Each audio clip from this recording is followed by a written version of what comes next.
Դիանա Գրիգորյանի վերջին զանգը սերիալում իրադարձություններն էլ ավելի են լարվում ու հետաքրքիր դառնում։ Հարսանիքի պահն է, լույսեր, մոմեր, երաժշտություն, Անգելինան ու Հենրին իրար աչքերի են նայում երջանկության ու հուզմունքի փայլով։ Բայց հենց այդ պահին սրահը թաղվում է լռության մեջ, մի քանի հոգի մուտք են գործում, բնականաբար Հենրիի ընտանիքի անդամները, որոնց մեջ է նաև Միքայելը, բացահայտվում է այն, ինչի մասին միայն կասկածում էին, ինչից զգուշանում էին, բայց չէին ուզում հավատալ։ Միքայելը նրանց ասելու է, որ Հենրին ու Անգելինան քույր ու եղբայր են։ Լուրը հարվածում է բնականաբար զույգի սրտին։ Անգելինայի հայացքը քարանում է, առաջինը փնտրելով մոր աչքերը, հետո Հենրիին։ Հենրին խլացած է, նրա ականջներում հնչում է միայն Անգելինայի ձայնը։ Հենրին չի դիմանում, նա կտրուկ լքում է սրահը, ոչ ոքի չպատասխանելով, նրա հոգին մթնում է, աշխարհը փլվում է գլխին, ոչ ոք չգիտի, թե ուր է նա գնում, բայց այդ գիշերվա աննկատ ստվերների մեջ, քաղաքից դուրս, նա կանգնած է մի տեղ, որտեղ մարդիկ գնում են, երբ այլևս ոչինչ չեն ուզում լսել։ Հենրին հայտնվում է կամրջի վրա։ Նա նայում է խորություն ունեցող գետին, հիշում է ամեն մի պահ Անգելինայի հետ ու ինքն իրեն տալիս միայն մեկ հարց՝ ինչու մեզ խաբեցին։ Սրան զուգահեռ սրահում խառնաշփոթ է, Անգելինան կորցնում է գիտակցությունը,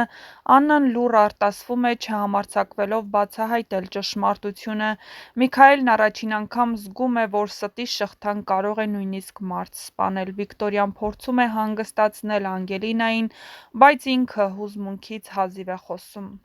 Հենրին կանգնած կամրջի եզրին, դողացող ձեռքերով բռնած ձողից, հիշում է այն պահը, երբ առաջին անգամ Անգելինան ասել էր «Ես քո կողքին եմ», և այդ խոսքերն են, որ րոպեներ անց ստիպում են նրան փակել աչքերը, խորը շունչ քաշել և սպասել մեկ բառի՝ «Դու նրա եղբայրը չես»։ Այդ ճշմարտությունը դեռ ճանապարհին է, բայց կհասնի արդյոք ժամանակին։ Մտքով։ Իսկ իրականում Անգելինան ոչ մի արյունակցական կապ էլ չունի Հենրիի հետ։ Նա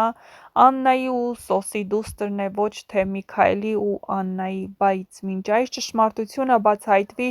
այնքան շատ սրտեր են տապալվելու։ Աննան սկսելու է կասկածել, Վիկտորիան կրկին կփորձի միջամտել, Սոսն ի հայտ է գալիս, իսկ Պանքրատն իմանալով այս ամենը,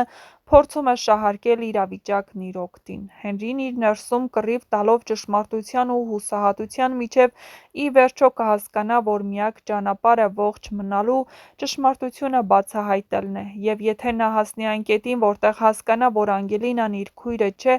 ապա ամեն ինչ կարող է փոխվել, բայց մինչ այդ շատերը կվնասվեն, շատ բան կկորչի, և սիրո համար նորից պետք է պատերազմել։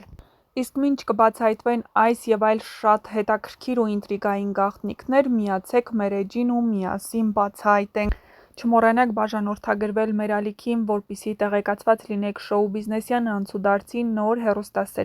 հեռուստասերիալներում կատարվող փոփոխությունների մասին և ոչ միայն։ Գրեք նաև ձեր կարծիքը հեռուստասերիալում նկարահանվող դերասանների և նրանց կերպարների մասին, գրեք նաև, թե որ դերասանի կամ կերպարի մասին կցանկանայիք ավելի շատ տեղեկատվություն ստանալ։ Նշենք, որ ամենահետաքրքիրը դեռ առջևում է, այնպես որ բաց չթողնեք հեռուստասերիալի ամենահետաքրքիր սերիաները։ Սոսը շատ լավ հասկանում է, որ իր որդուն Արամին վտանգ է սպառնում, և նա չպետք է իր հսկողությունն թուլանա և չպիտի կանգնի Բագրատի կողքին այն ժամանակ, երբ զգա վտանգ։ Սոսը շատ լավ է հասկանում, թե ով է Բագրատը և ցանկացած պահին նա հարված է ստանալու մեջքից։ Բայց մինչ այդ Արամը պտտվում է Մերիի շուրջ և հասկանում, որ գնալով սիրահարվում է։ Եվ ամեն ինչ անում է, որպեսզի Մերին իրեն լավ զգա։ Սակայն Մերին ու նրա եղբայրը իրենց պահեցին շատ վատ, քանի որ Հենրին առանց մի րոպե մտածելու փրկեց Սեմի կյանքը, փոխանցելով այն անհրաժեշտ գումարը, որը պետք էր նրան վիրահատության համար, սակայն շնորհակալության փոխարեն նրանք ստացան մեղադրանքներ։ Սոսն ամեն ինչ անում է, որպեսզի Արամը վնասի Հենրիին, սակայն չհասկանալով, որ Հենրին որևէ մեղք չունի այս ամենում, և երեխաները պարտավոր չեն պատասխան տալու իրենց ծնողների անցյալում արած սխալների համար։ Սակայն երեխաները մշտապես ծնողների թույլ տեղն են, այդ իսկ պատճառով ընտրվում են երեխաները ծնողներին ցավեցնելու համար, և Հենրին այս դեպքում բացառություն չէ, իսկ շախոնցների ընտանիքի շուրջ օղակը գնալով սեղմվում է, և շատ շուտով նրանց համար այնպիսի գաղտնիքներ են բացահայտվելու, որ նրանց ուղղակի ոչնչացնելու են: Իսկ այս ամենի մասին առաջինը, որպեսզի դուք տեղեկացված լինեք, ուրեմն մնացեք մեր ալիքում: